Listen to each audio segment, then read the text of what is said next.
Welcome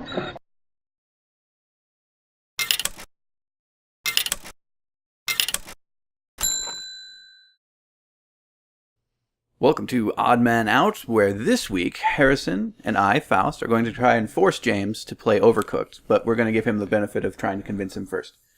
Yeah. Yes. Okay. Yeah. So we've been doing Overcooked as our casual gaming series. Okay.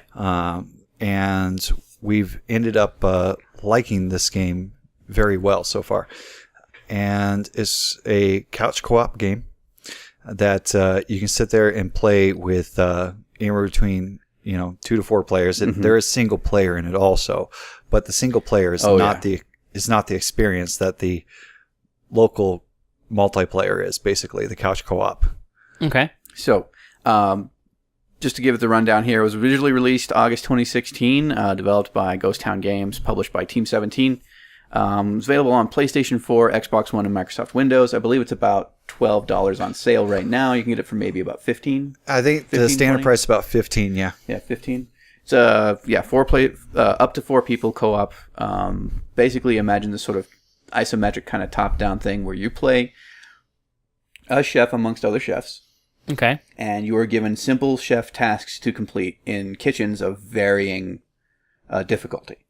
And the way that they make it difficult is the kitchens themselves are laid out in ways that can be inconvenient to move around in, to work with. So like things will move around and shift in different places. And you are given, you're told to fill certain orders within a time limit, and the earlier that you fulfill them, the more points you make in the form of tips. Okay. And makes sense. As the levels progress further on, we've only gotten so far into the game, so as the levels progress further on, different recipes open up. They start mixing up the recipes. They start shifting the responsibilities, forcing a shift in responsibilities. So if you have one task in a kitchen, all of a sudden you find yourself having to do another one. Yes.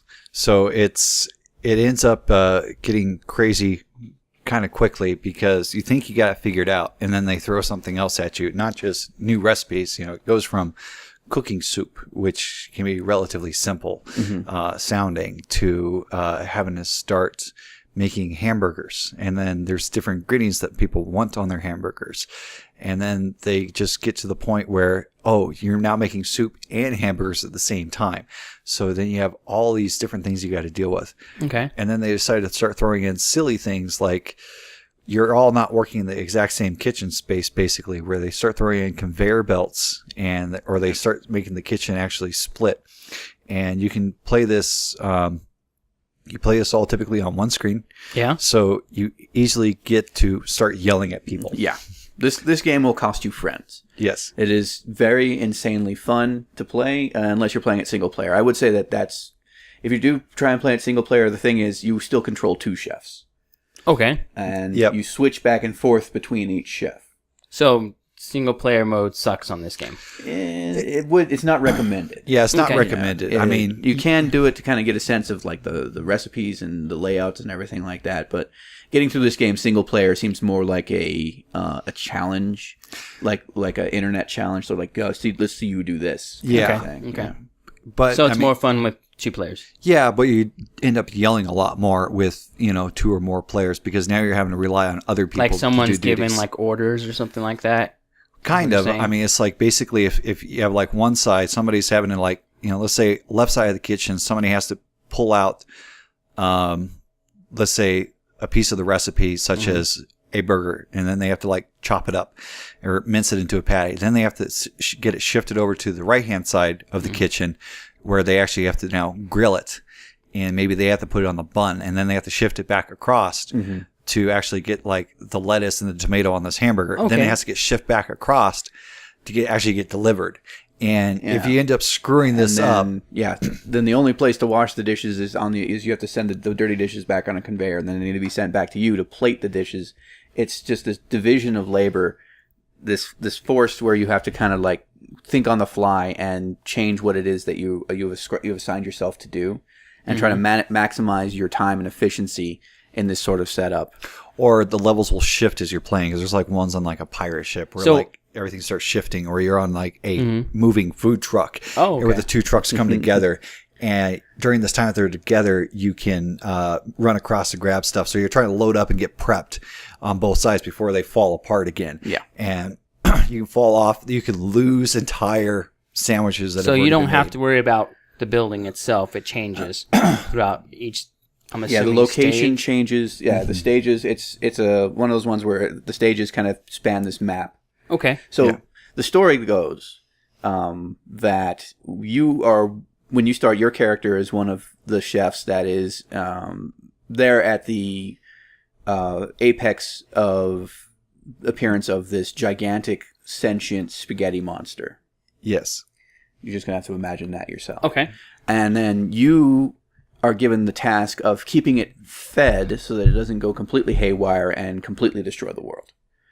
And you originally start out making salads, but you have very little knowledge of how to play the game and very little capability, very little variety in what it is you can do to feed this. So it just keeps on asking for salad after salad after salad, and eventually it fails. And just before the spaghetti monster destroys the entire world, the Onion King transports you back in time so that you can go on this big map-spanning quest to improve your cooking skill till you get back to the point in time where this monster appears and you can keep it satiated.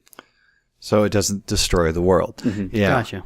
And it ends up, like I said, it just keeps ramping up. It starts getting more and more absurd as you're going through it. And, you can set the kitchen on fires even if you don't manage things properly. And you have to put out the fire. And, so all the levels are given sort of star structure where you can pass the level with 1 star and keep moving on to some degree. But levels later on in the game start having this minimum required amount of stars in order to go through it. So you have to go back and make sure that you do as well as you can in most of it. Now, I think you can get ahead with only like 2 starring out of 3 most of the levels.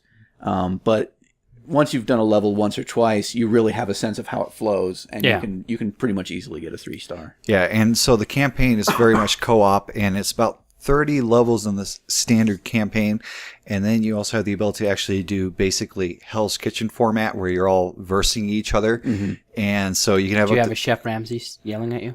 Only sometimes the other player. Yeah, everybody gets to play as Chef Ramsay and yell at everybody else. Why aren't you getting the tomatoes done? Even the characters in the game, there's a button to make them swear. Nice. Make them swear. I'd be hitting that button like all the time. And there's other things you can do too, because you only really need 2 controllers to actually play this game. So you can actually do a split controller thing where one person's using the left side of the controller and another person's using the right side of the controller. Oh, so you can have your partner you can play the game on one controller. It sounds too cheap to buy 2. Yeah. It's absolutely mind-bending. If it's not the levels, it's the control structure or making sure that you're doing everything as efficiently as possible. It really does warp your brain after like 2 or 3 levels. Yeah, I mean, being able to share a keyboard, even something like that, like the old school co-op games where you could actually 2 people use the same keyboard. You use the left-hand side and the right-hand side, and the same thing with able to do this with the controller. I mean, it adds a unique challenge in its own right, so it is entertaining that way too. So overall, it's like, we've had a fair amount of people playing this game, and it's been very easy to pick up, but very hard to master. It sounds like a game I used to play on Facebook. It was like where you were a chef and and you had your own little kitchen, and you had to keep all of it supplied and keep people fed and stuff like that. So, except I had to expand my building. You're saying you don't do that in this game? No. This is all basically, it's weird part is this, it's classified as a simulation kind of, because basically you're simulating being cooked, short order cooks in a kitchen, basically. Yeah. Okay. But yeah, it all focuses on the prep and the cooking and the delivering. Do you get to unlock more chefs if you go on, or are you stuck with a set amount of chefs? No, you get to unlock. There are unlocks. Yeah, different character chefs that you unlock first levels. Okay. So that way you have more levels. But it's all basically cosmetic. All of the chefs function in the same. Oh, of course. Space. They all move the same speed. They all do the same things. Yes. So there's no like, it's just a special chef that can chop stuff up faster. The chef with the glasses versus the chef with non-glasses. It's basically yeah. They also have like a wheelchair chef. Yeah, there is a wheelchair chef. There are cat chefs. Yes. For those people who like cats. Yeah, who like cats. Yep. Which has been my permanent permanent chef since we unlocked it. Is Gotcha. the cat chef. Okay. So you think we can get you on our casual gaming, Let's Play series to Yeah. do some Overcooked? I'm willing to do that. Awesome. Mm-hmm. Well, there you go, folks. Yeah, it's a good thing he decided to because we were going to make him do it anyway. Yeah. Yeah. So, he didn't have an option in this. Okay, then. Yeah. So that was Odd Man Out for this week, where we did Overcooked and managed to convince James here to try it out with us. So look for those videos in the future, folks. Do remember to like, comment, and subscribe, and let us know if you like what we're doing. If you don't like what we're doing, we don't really mind. And we will see you next week for another Odd Man Out. Thank you. Goodbye. And it has been announced that it's going to get DLC soon. Mm-hmm. Ooh, DLC. Yep, a DLC. So more. Get out of it.